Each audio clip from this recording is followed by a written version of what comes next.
Welcome inside the War Room. I'm your host, Andrew Valancourt, and we are back today for episode 10 of the Dynasty War Room podcast.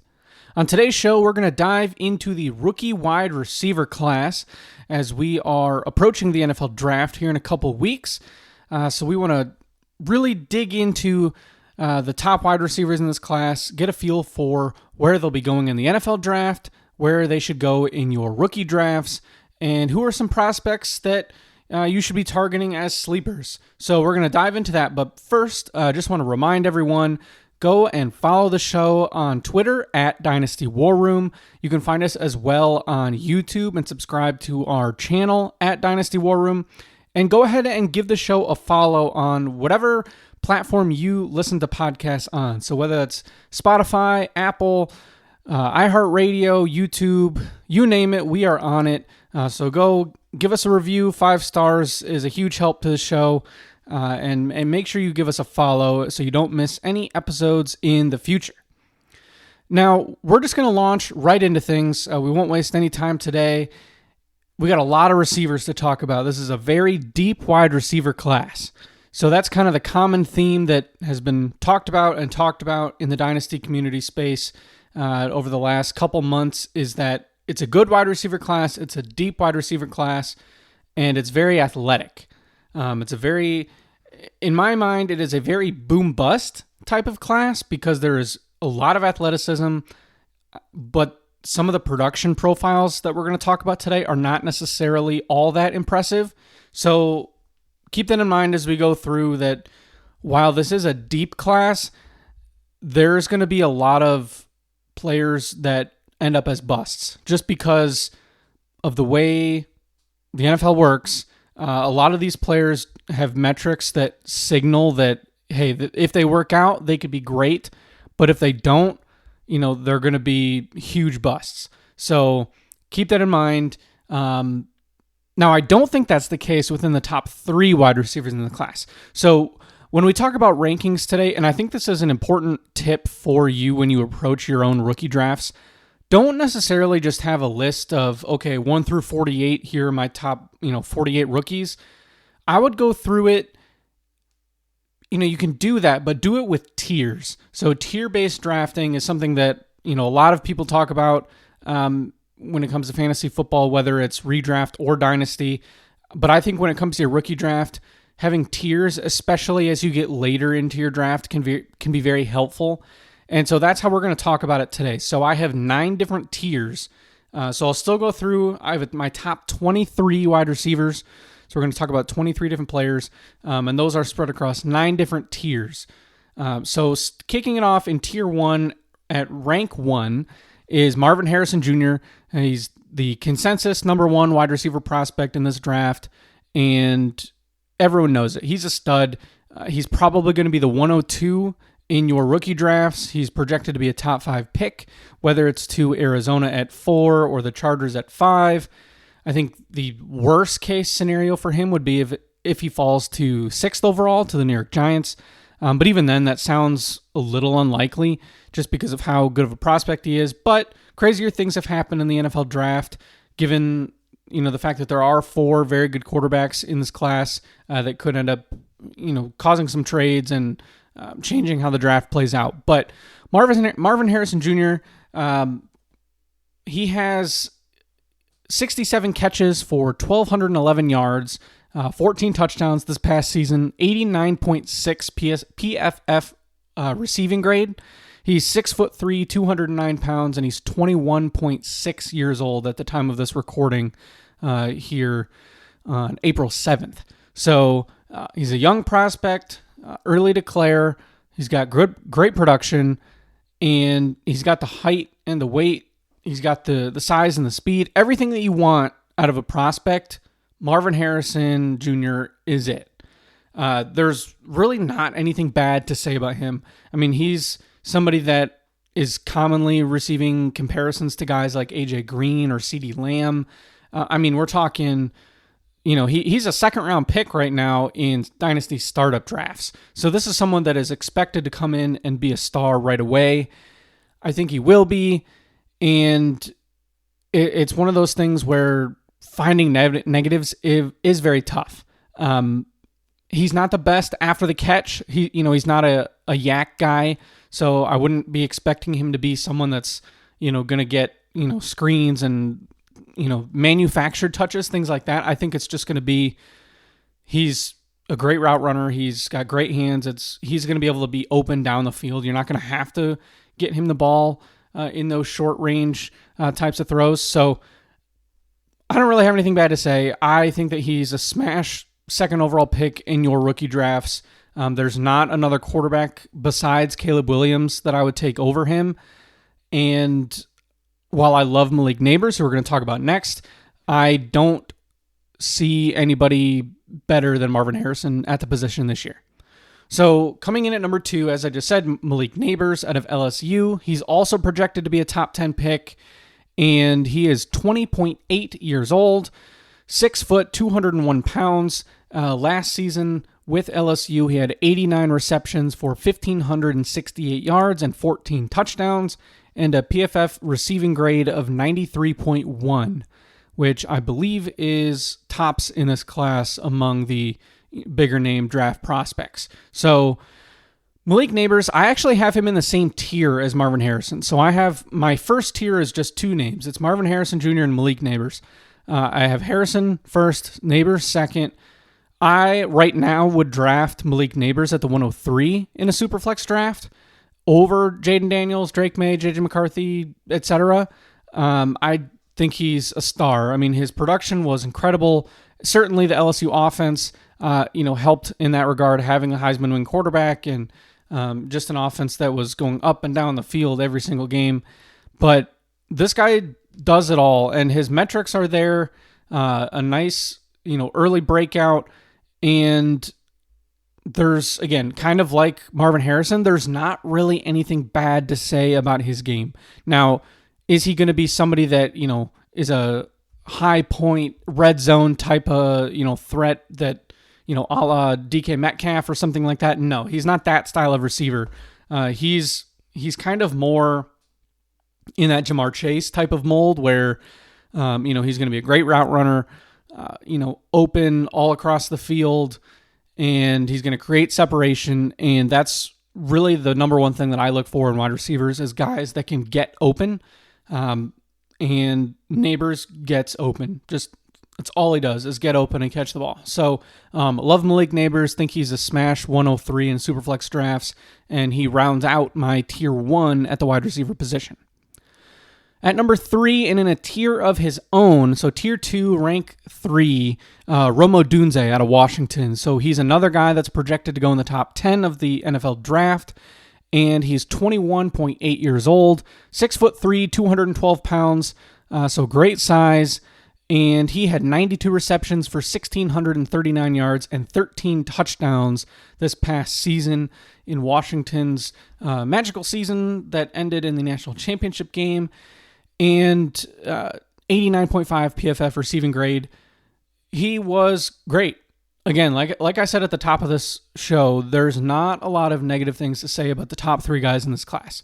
So I think the question with Rome Odunze is not so much, is he the wide receiver 2 or 3 or wherever in this class? I think it's pretty obvious that there's the top 3 and that he is the consensus number 3 player. I think the question in a Superflex draft becomes, do you draft him at the 104 or do you take some of the quarterbacks ahead of him? Do you take Brock Bowers over him? Where does he slide in? So that's something that we're going to talk about as we approach the draft again, and especially post-draft. So once we actually see landing spots, we'll have an episode out where we, break down some of those tough decisions, and we'll do our top 12, slot everybody in, and really nail it down. But as of right now, with projected top 10 draft capital, even with the other quarterbacks potentially going 2, 3, 4 in this draft, I think Rome Odunze might be my 104, which should tell you how much I like him. This is a guy that just is great at contested catches. He's a great route runner. He creates separation. He gets open. He was the leading wide receiver on a great offense, and I think he's going to end up in a great situation regardless of where he goes in that top 10, I like some of the landing spots. He's either going to be a clear number 1 or he's going to be a number 2 in a better offense. So Rome Odunze, he has that size, 6'3" that we talked about. This draft class as a whole is a lot different from last year's draft class, which was much smaller across the board.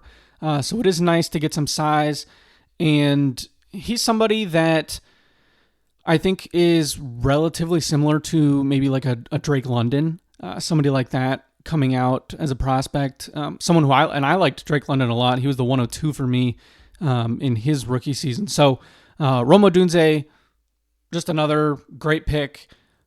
Nothing bad to say about him. He can play on the outside. He can play all over the field. He's going to be a matchup problem for opposing defenses.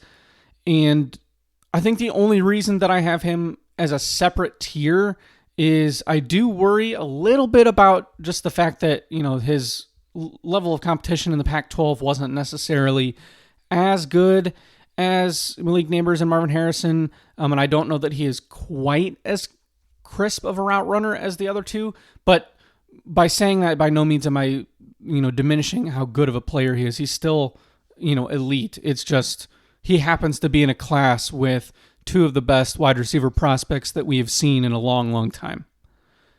Next up at number 4, we have the start of tier 3, which consists of 2 players for me. And this could very well switch after the draft depending on landing spots. But right now, my number 4 wide receiver in this class is Xavier Worthy out of Texas. I do believe he's going to end up in the first round. Worst case scenario, he falls into the early second round. But 5'11", 165 pounds, which, of course, that weight is the big negative for him, is the fact that he is very small. But he had great production. He's only 20.9 years old. He was, last season, 75 catches, 1,014 yards, 5 touchdowns, 72.0 receiving grade. And Xavier Worthy, the reason that he has the 4th spot in my rankings right now is mostly due to the fact that he broke out so early. I mean, this was a guy that was great as a freshman at Texas. This is not somebody that took a couple years to break out like the other player in this tier who we're going to talk about in a second. He was the number 1 wide receiver on his team all 3 years in college. And despite the size limitations, we saw 3 years in a row that he can play. And he's been playing at this weight since he stepped onto the field as a freshman, and that hasn't held him back. And it's something where in the NFL, he is going to create space. He's going to be a deep threat, but he's also going to be someone that I think it's kind of how the NFL is changing now, right? So we've seen players at this type of weight start to succeed. Tank Dell, Devonta Smith, Jordan Addison, guys like that, where, 5 years ago or 10 years ago, we'd look at this and I would be very worried about his size, because players that are this light have simply not historically been that good in the NFL. So there is certainly some risk with that, but he's got the speed, setting the combine record, 4.21. I think the issue that people have with Xavier Worthy is they go, oh, he's just a speed guy, and therefore because other speed guys in the past have been bad, that Worthy will also be bad. And I don't think that's the right way to look at this, because Xavier Worthy was extremely productive in college. This is not something where you have someone come out and, he had okay production, but then he blew up at the combine because of how fast he was. Xavier Worthy was a top 5 or 6 receiver at worst in this class entering the combine. This wasn't something where his draft stock just, boomed because he ran fast. It's completely different. I think he is much more comparable to some of those more recent successful guys, a Hollywood Brown, a Jordan Addison, something along those lines, where he's got this great speed, but he also can play. So I like Xavier Worthy. I think that he's going to go in the late part of the first round, somewhere in the 20s. I think a great fit for him would be Buffalo. And, we'll see how draft night actually goes, but for now, I do have him at the number 4 slot. But he's in the same tier, however, as my number 5 wide receiver, Brian Thomas Jr. Out of LSU. So Xavier Worthy, Brian Thomas, back-to-back in these rankings. I think they're in their own tier because these are two players that I see both going in the first round. I think Brian Thomas probably will get drafted above Xavier Worthy. Brian Thomas comes in at 6'3", 209 pounds, 21.4 years old. He had 68 catches for 1,177 yards and a whopping 17 touchdowns last season with LSU, 75.1 receiving grade. So Brian Thomas Jr. is an interesting player because, as we get past those top 3, all of a sudden, every other receiver in this class has something that could hold them back. So, Xavier Worthy, we talked about his size. Brian Thomas, it's the fact that he might just be a deep threat. He is, he picked up football a little bit later in high school. So there still is a lot of learning going on for Brian Thomas. But this is someone that, he broke out really as a junior. He had this big season with Jaden Daniels and Malik Neighbors. But, he didn't really do a ton in his first couple years of school. And he's not someone that has a really diverse route tree. He can run deep, and he's great at that. And, he can do a few things, a couple different routes, but it's not like he's as smooth of a route runner as somebody like his teammate Malik Neighbors. I mean, this is not... I worry a little bit that he could be, if he doesn't improve on some of the things like his route running and his separation that he, started to do in his junior season, I worry that he could kind of fall into a, wide receiver 3 or 4 type role in the NFL, which would obviously be considered a bust if he goes in the first round. There are some similarities to Quentin Johnston with Brian Thomas, which of course is a little bit scary. However, I do think that Thomas is better as a better prospect than Quentin Johnston. I think that Brian Thomas, while he maybe lacks some of the separation skills while doing, on his release and while the quarterback still has the ball, there was a metric, and I don't have it pulled up in front of me, but it was Sumer Sports released a draft guide that talked about how Brian Thomas was, I believe it was number 1 in separation while the ball is in the air. So I think that shows you, his contested catch mark is pretty good. And I believe that the fact that he separates so well while the ball is in the air is a sign of why that is. So even if he can't necessarily pull away from players, there are some similarities to Keon Coleman, for example, as well in this class, who we'll talk about later. But, good hands. He's good while the ball is in the air, jump ball type of guy. But there's a lot of potential here. So, and I think that's why Brian Thomas is projected to be somebody that probably goes in the teens in the NFL draft, because he's got great athleticism, great size. This is one of the guys that was a combine winner.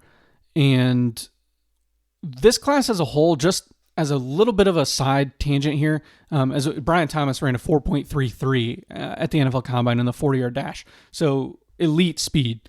But this is the most athletic wide receiver draft class, I believe, in history.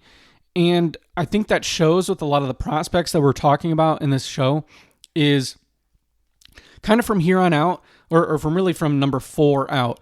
There's a lot of guys that are boom bust type of prospects in my mind. Guys that are really great at potentially one thing, but have some metrics or analytical things in their profile that maybe signal, hey, things might not work how you want them to. So I think you can say that about pretty much every single player moving forward. So I am a little worried. I do tend to be more of a risk-averse type of dynasty player. So that is why I'm a little bit more scared about Brian Thomas with that later breakout and just kind of the lack of an overall profile compared to somebody like Worthy. But still, tons of potential. I do like him, and I fully expect him to be a top 20 pick in the NFL draft, and probably I think he's very likely to end up the consensus wide receiver 4 in your rookie drafts. And depending on the landing spots and the draft capital, Brian Thomas very well might jump up to number 4 for me. But we'll just, we got to see where things go before we make that determination.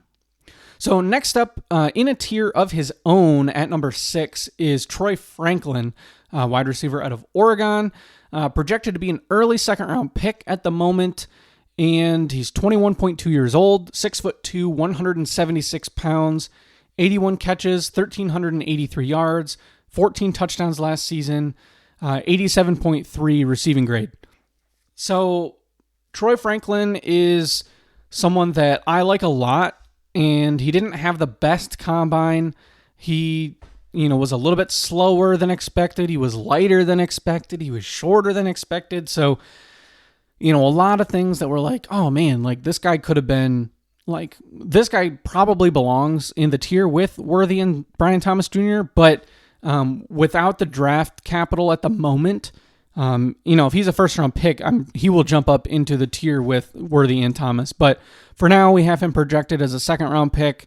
So he's someone that I think is better than the guys behind him, which is why he's in his own tier. But we can't put him in the first round tier of guys without that draft capital. But he's got a good age. He's got some great production, really. We mentioned his stats just now. Really good production out of Oregon.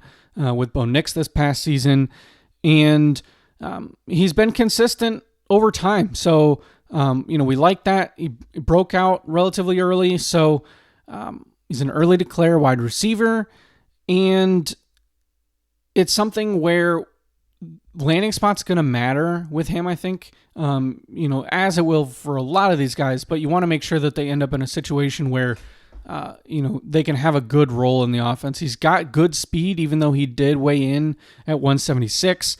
He ran a 4.41, and, at 6'2", he still has some height. And I think that's what makes him such an interesting prospect is sometimes we see guys that come in really light and they're smaller.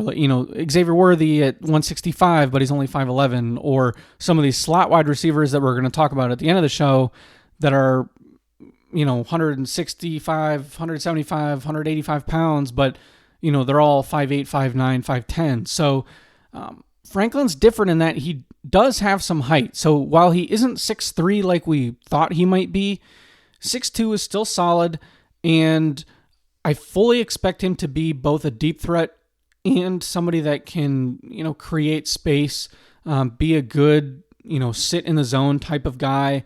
So I like him a lot. And I'm hoping that he ends up in the first round because I do think that would, really be a nice boost to the late value in the first round. I think we've already seen the back few picks in the first round of your rookie drafts gain some value given recent moves in the NFL. If Buffalo takes a wide receiver in the first round, given the Stephon Diggs trade, we're talking the 9th, 10th, 11th picks in your rookie draft increasing in value because it won't just be the fact that, Brian Thomas Jr., who is probably already slotted in as the 9th pick in your drafts, all of a sudden he has a better landing spot, or Worthy has a better landing spot, McConkey, Adonai Mitchell, whoever it is that ends up sneaking into the back half of the first round. The more first-round wide receivers there are, the more valuable the rest of those first-round picks will be. So that's always good for everyone. So fingers crossed there for Troy Franklin, but he comes in at number 6 in my rankings in his own tier. Next up, we have a tier with 4 players in it. So we're at, 1, 2, 3, 4, 5. Tier 5. And Ladd McConkey is going to kick things off for us here at number 7. And coming out of Georgia, Ladd McConkey is a really interesting prospect because he was someone that I was not very high on at the start of this process.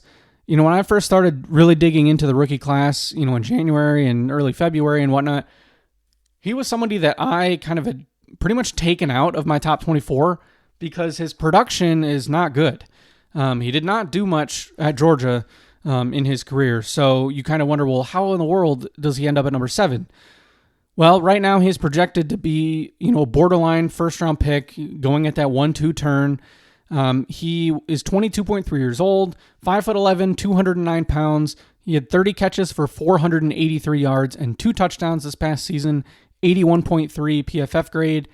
And Ladd McConkey is one of those guys where the film is just that good to where it makes up for the lack of production.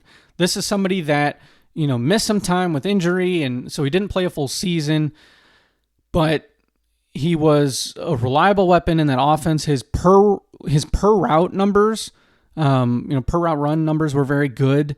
And so while on the surface, he doesn't seem like somebody that has the type of stats you would expect from a first or early second round wide receiver, there is a lot to like. He's a big time separator.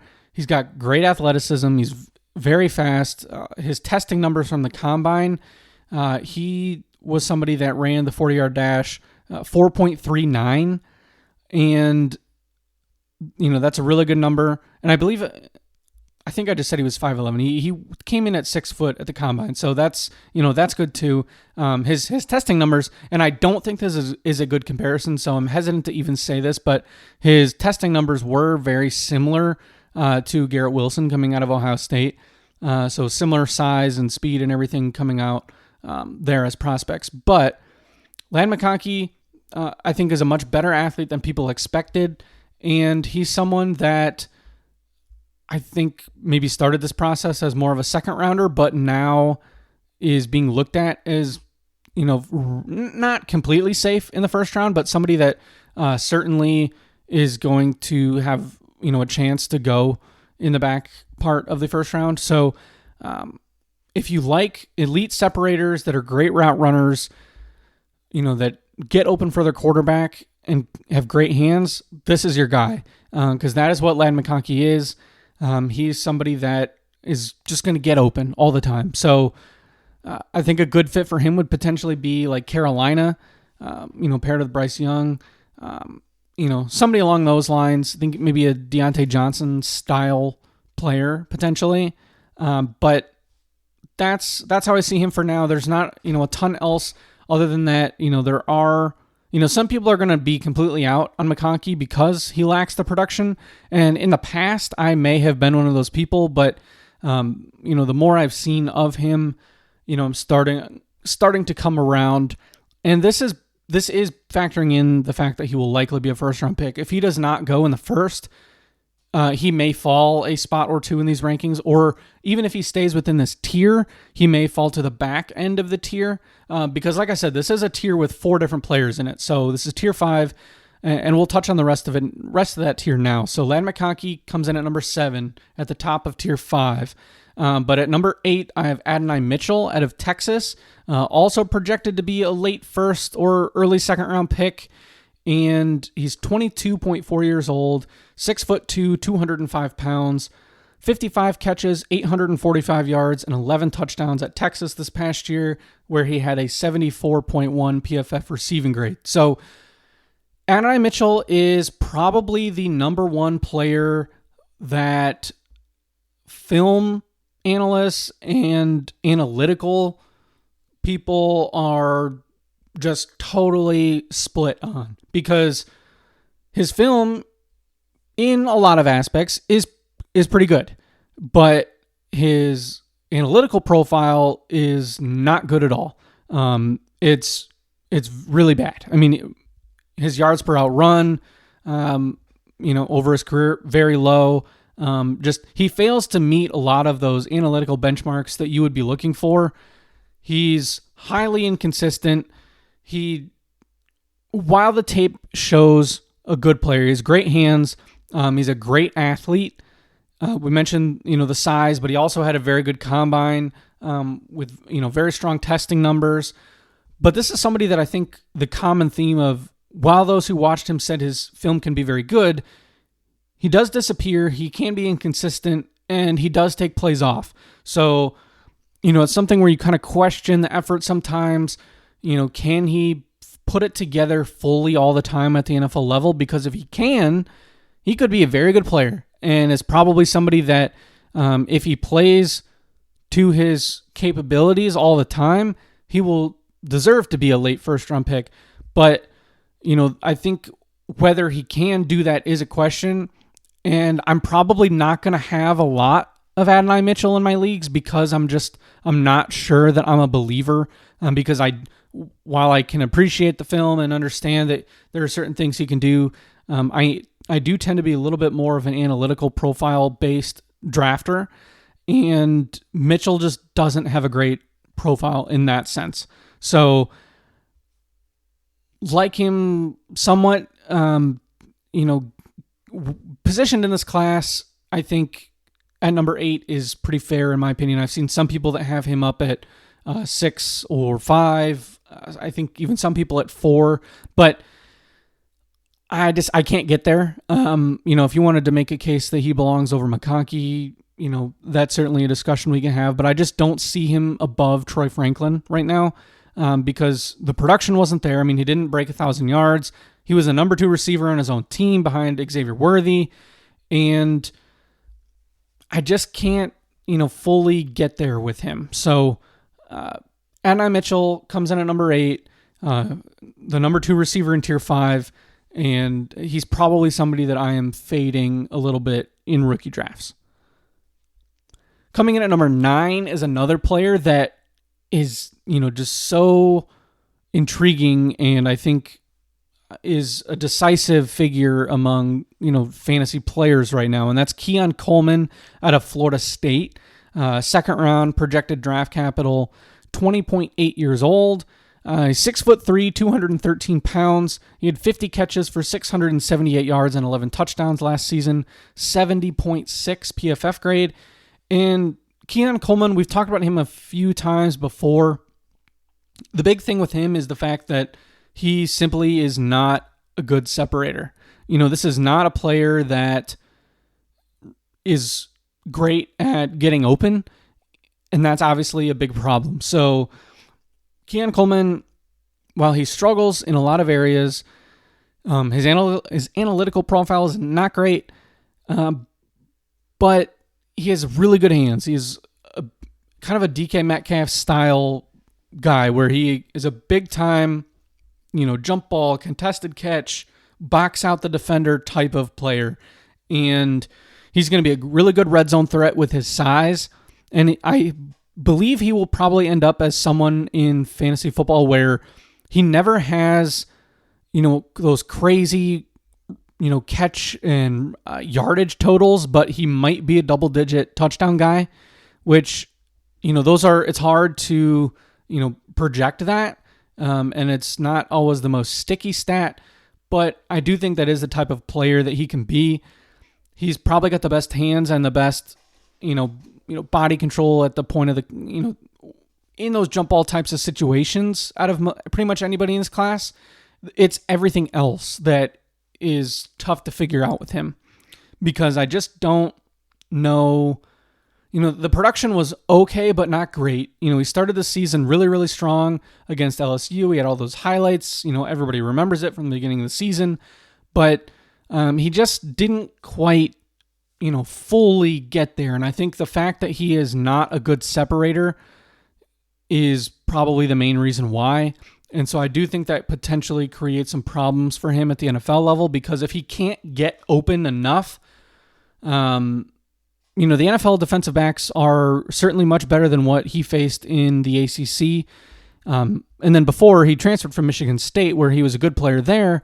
But again, just never had that, huge production that you would like to see.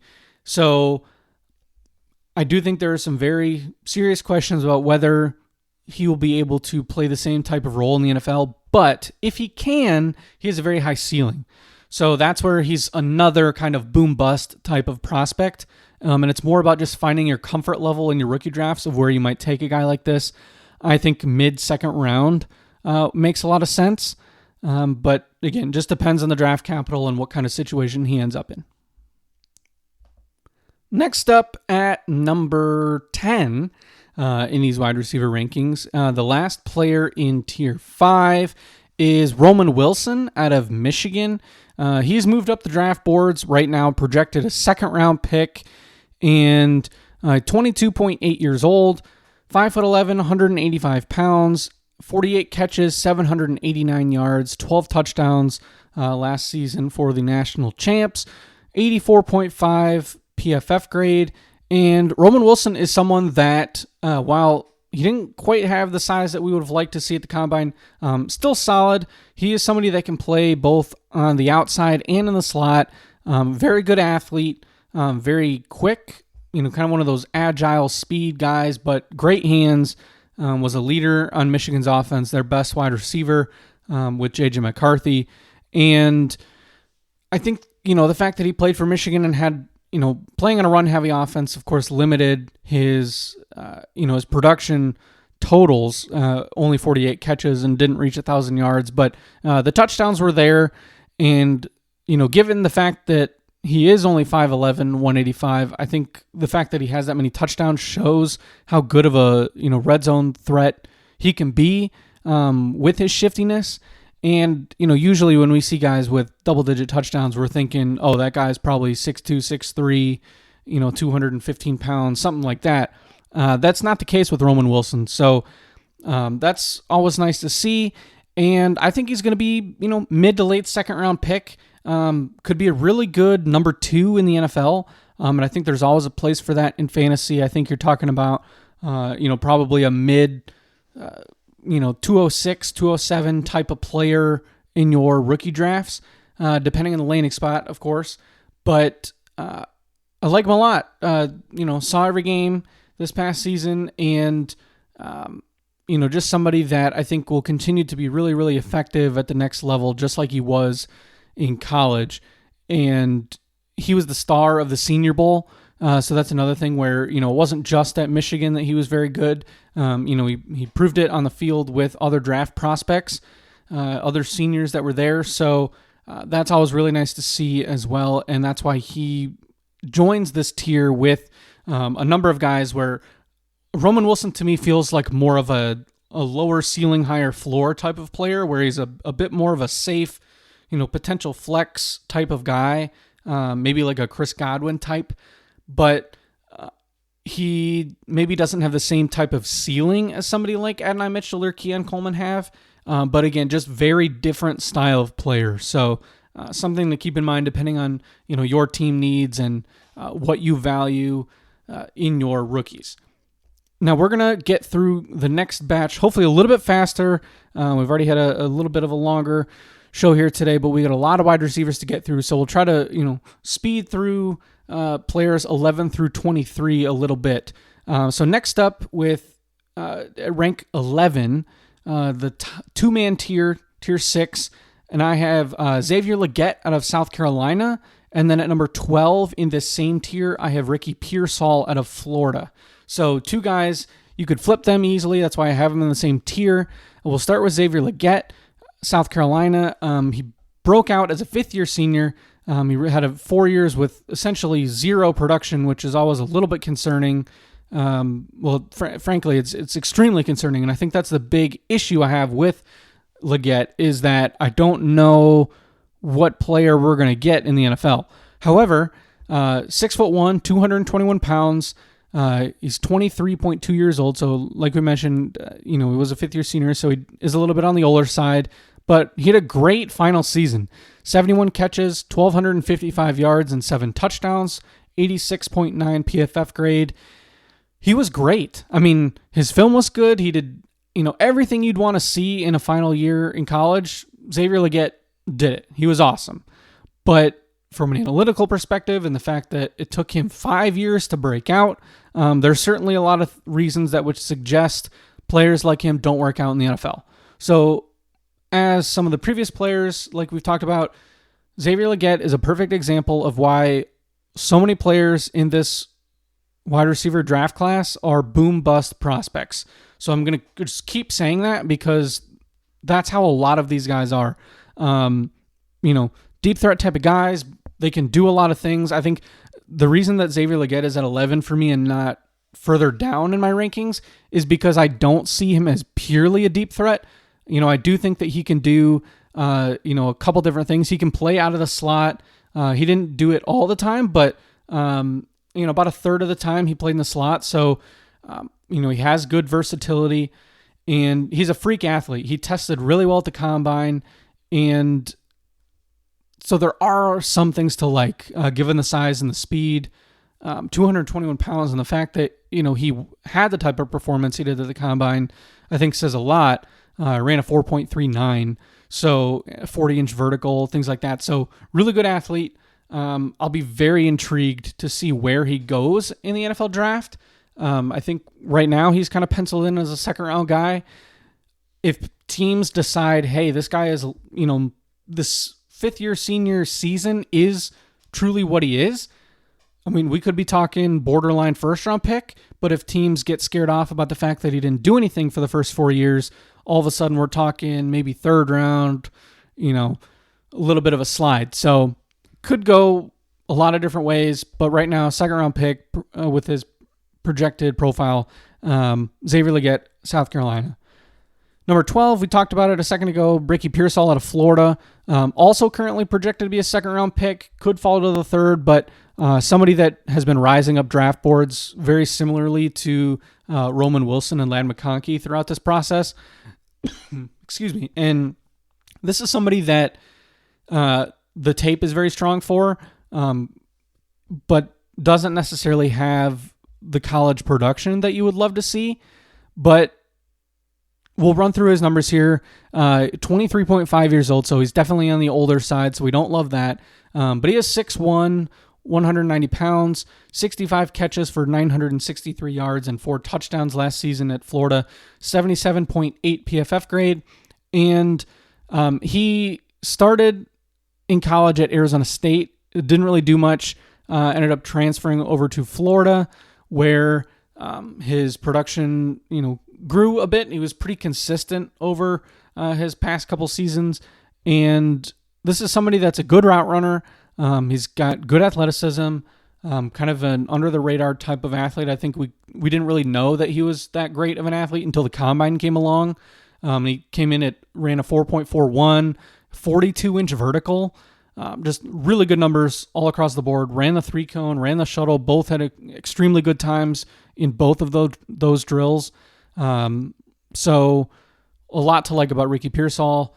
You just have to get over the hump with the production and the fact that he didn't have any huge breakout, 1,000-yard type of seasons. So that's why I have him at 12. But I think if we're talking a mid to late second round pick in your rookie drafts, I think that's perfectly fine for Ricky Pearsall. Next up, in a two-man tier, we have a pair of teammates from Washington. So at 13 and 14, I have Jalen McMillan and Jalen Polk out of Washington. Both, third or fourth round projected draft picks. And McMillan checks in at 22.3 years old, 6'1", 197 pounds. He was injured for a chunk of this past year, so he only had 45 catches, 553 yards, and 5 touchdowns with a 70.8 PFF grade. Whereas Jalen Polk, he's a little bit younger, 21.9, 6'1", 203 pounds, so pretty similar in size. But this past year, he did have the better production, 69 receptions for 1,159 yards and 9 touchdowns with a 76.0 PFF grade. So Polk was the better player in their final year at Washington, but Jalen McMillan did outproduce Polk in 2022. So I think that's something to keep in mind. I do believe that the injury to McMillan probably helped boost Polk's numbers a little bit. I'm not sure that without that injury, right now the consensus has Polk ahead of McMillan. I don't really see it that way because I do think that at Washington, McMillan was the better player. So I like them both, but I worry about Polk against zone. That's typically a pretty good predictive measure, and he wasn't the best against zone coverage. Whereas Jalen McMillan, I think, is a little bit more he's more of a slot guy than Polk. Both can play in the slot. They did a lot of both. So that's something where Polk has over McMillan, where he can play a little bit more on the outside, but he does struggle more against zone. So it's kind of a, pick your poison, which one, do you prefer those guys that play on the outside? Do you not really have a preference? That's just something to, you got to ask yourself what you prefer, because neither one is necessarily bad, whether you're an outside receiver or a slot player. As we see, the NFL has changed a bit. There are a lot of really, really productive slot players.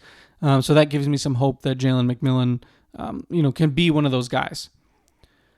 Moving on to another tier. So we're at tier 8. So you notice we're at number 15 out of our top 23 players, and we only have 2 tiers left. So we have 2 sort of larger tiers. So tier 8 has 4 players. And we'll start with number 15. That's Jermaine Burton out of Alabama. Projected 3rd or 4th round pick. 22.8 years old. 6 foot, 196 pounds. And this is somebody that, well, let's get to his numbers. 39 catches, 798 yards, and 8 touchdowns with an 82.0 PFF grade. Now, Jermaine Burton should certainly like to win because he played at Georgia and then transferred to Alabama. Obviously, 2 pretty great colleges for the game of football.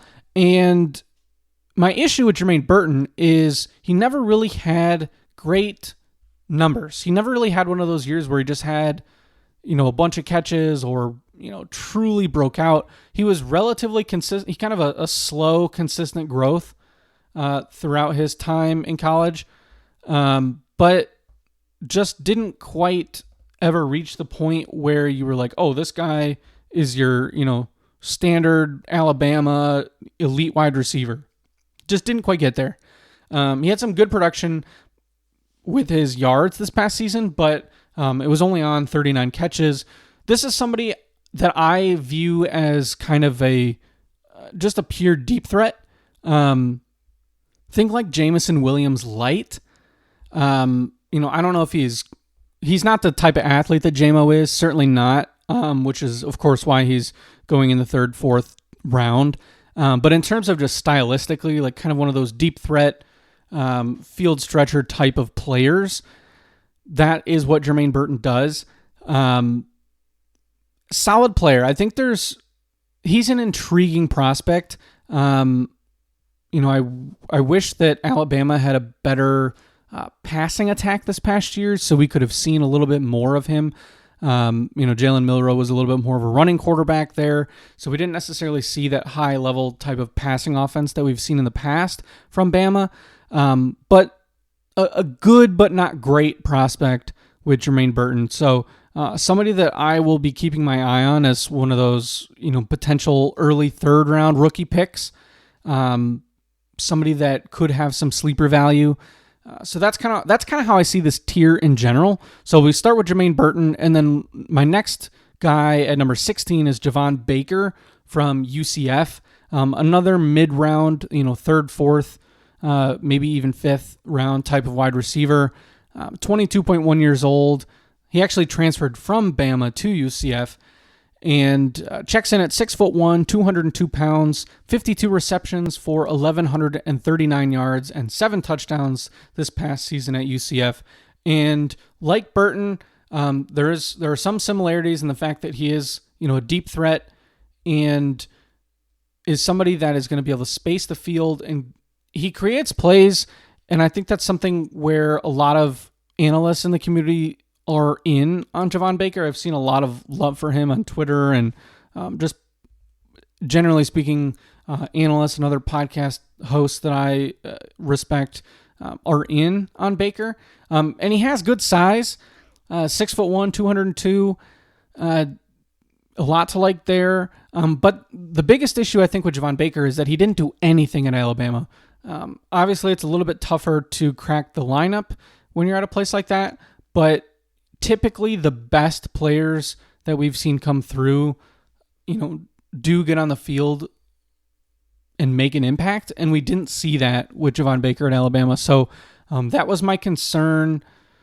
That's been my concern, I think, a lot of times with players that transfer, particularly from, very good schools and then end up at, smaller or more middle of the pack type of offenses, and then they have these big production. But you ask, well, why couldn't they do this at the other school? And sometimes it's scheme and situation and everything, but sometimes it's just a matter of it just wasn't as talented. So interesting prospect. Another one that I'm interested in the early third of a rookie draft to mid third, depending on the draft capital where he actually lands, whether it's third round or fourth round, that could make a big difference as well. Certainly going on day 2 is a huge improvement over ending up on day 3. So a guy to keep an eye on, and even though he did play through his senior year in college, he isn't too old. He's not 23 and a half or anything like that, like some of these other guys are that we've talked about. He's still 22. So some positives there for Javon Baker. Now, moving on to number 17, still in the same tier. So tier 8, I have Devontae Walker from North Carolina, and he's projected right now in the mid rounds, 3rd or 4th.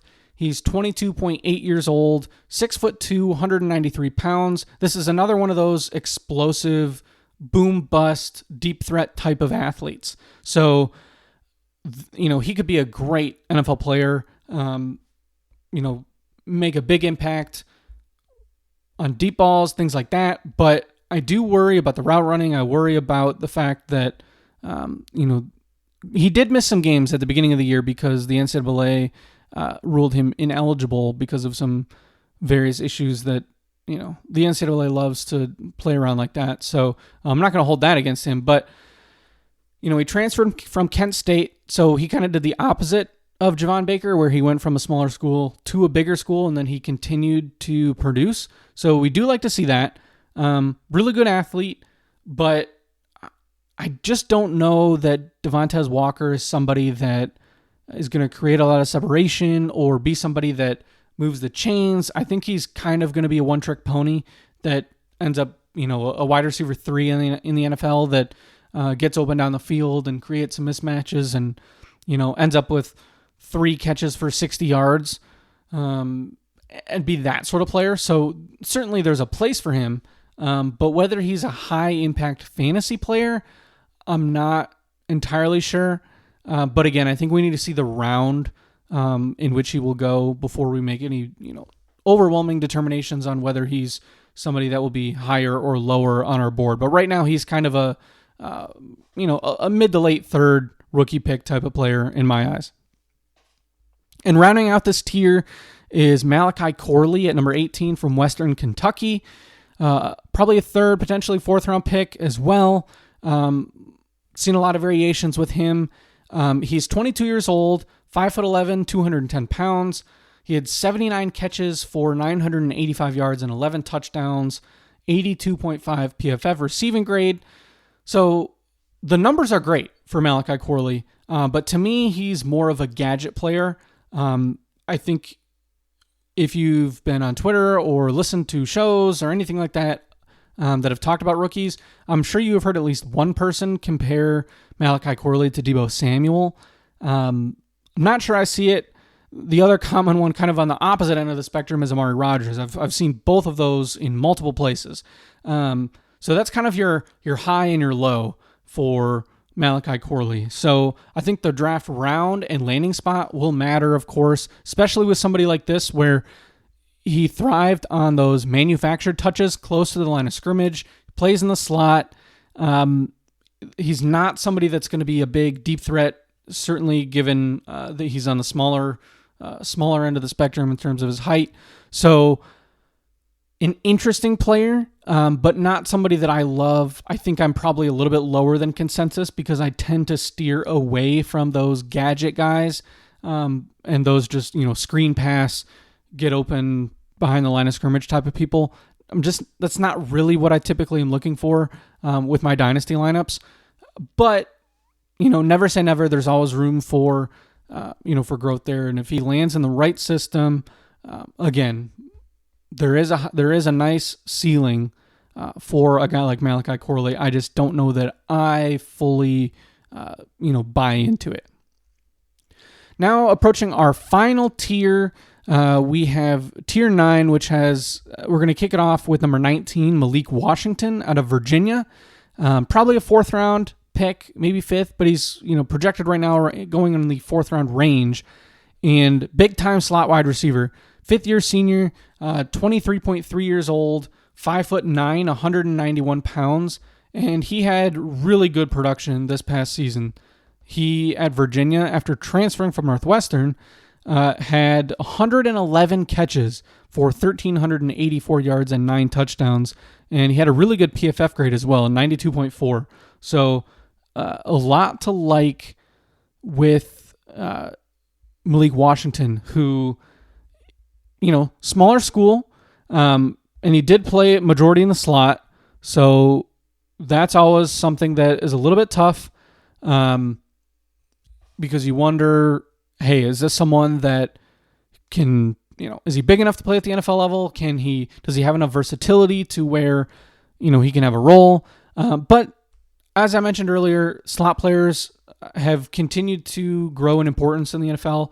And same with the body type too. I mean, we've seen kind of the emergence of the big slot, with like a tight end style athlete at the slot wide receiver position. But we've also seen your classic traditional slot player, Tank Dell on the smaller end even really showed out last year. So there's certainly a place for Malik Washington in the NFL. I love the production. How can you not? 111 catches regardless of the program. When you're at the D1 level at Power 5 school, that's really impressive. And he's somebody that, hey, if he's there at the back end of the 3rd round in your rookie drafts, if he goes in the 4th round or better, why not? Take a shot. He could be a really nice wide receiver 3 if he can stick it out in the NFL.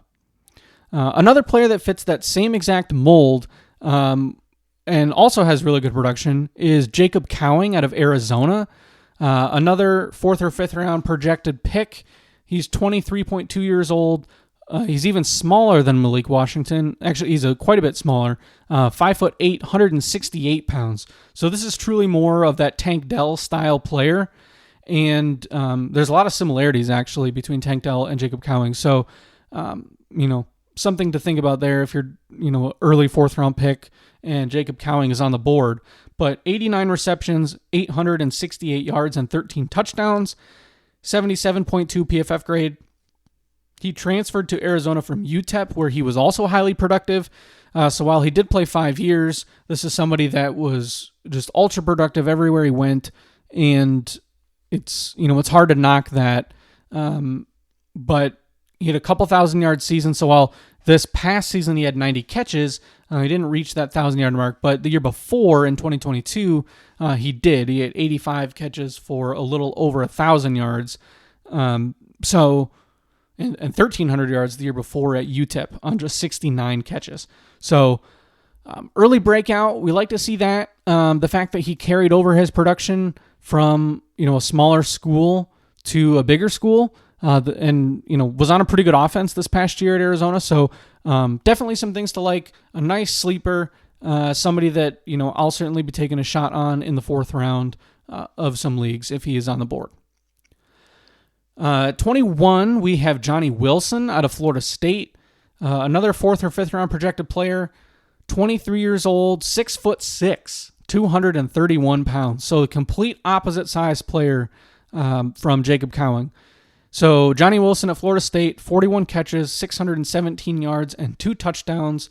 He had a 74.7 PFF receiving grade, and playing opposite of Keon Coleman, you can kind of see how Florida State's offense just, big, strong, good hands at wide receiver, not a lot of separation with these guys. However, Johnny Wilson had some pretty solid production, and he's a really good athlete. That was the one thing that we really learned at the combine from him was, okay, yeah, he's huge, and there's a possibility that he ends up, playing as a tight end at the next level, which I think would be actually best for his fantasy value. If he ends up playing tight end, I think you're talking a true big slot type of guy, and think maybe like a Devin Funchess. but he was really explosive. He tested really well at the combine. So this isn't just some big, slow, lumbering guy. He was, given his height and weight, he ran a 4.52. He had a good explosion testing numbers with the vertical and the broad jump. So ran a good shuttle time. So a 9.88 relative athletic score, which is awesome. So I'm willing to take a chance on that. Whether it's late third, fourth round of your rookie drafts, I think that Johnny Wilson presents some upside, particularly if he can get the position switch, at the next level. So that's something to keep an eye on throughout the process. In our final two players, you will recognize both of their last names, pretty famous families. So we'll start with Brendan Rice, checks in at number 22 out of USC. And, day 3 projected pick, most likely could sneak into the fourth, that is day 3. So, day 3 pick could sneak into the fourth round though. But, we'll see where he falls. He is 22 years old, 6'2", 208 pounds. And last season at USC with Caleb Williams, he had 45 catches for 791 yards and 12 touchdowns, 79.4 PFF grade. So solid production. Wasn't amazing. You didn't have that type of Jordan Addison year that Caleb Williams had with his top receiver in 2022, but still solid player. And he's not his dad. This isn't, Jerry Rice, of course, is his father, and that is not, it's just not the type of player that he's going to be. It's not a Marvin Harrison situation where, he is going to be just as good as his dad was in the pros. I think he's probably more like a wide receiver 4 in the NFL, maybe wide receiver 3. Somebody that can hang around on a roster and, have a place, but I just don't know if there's really much of a ceiling here. He's got the size, we like 6'2", 208, but the production was only, mediocre, especially for an offense that threw the ball as much as it did. 45 catches for 800 yards and 12 touchdowns is a lot different in an offense like USC than it would be, at Michigan. It's almost the same numbers as Roman Wilson. But one was, a lot more impressive than the other in my eyes, given the amount of passing that the USC offense did.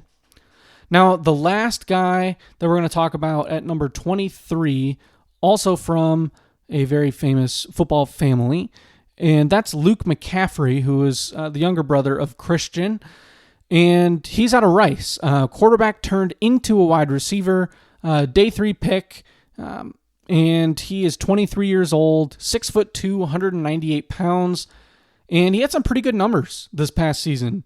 So he only played receiver for about 2 years in college after switching from the quarterback spot.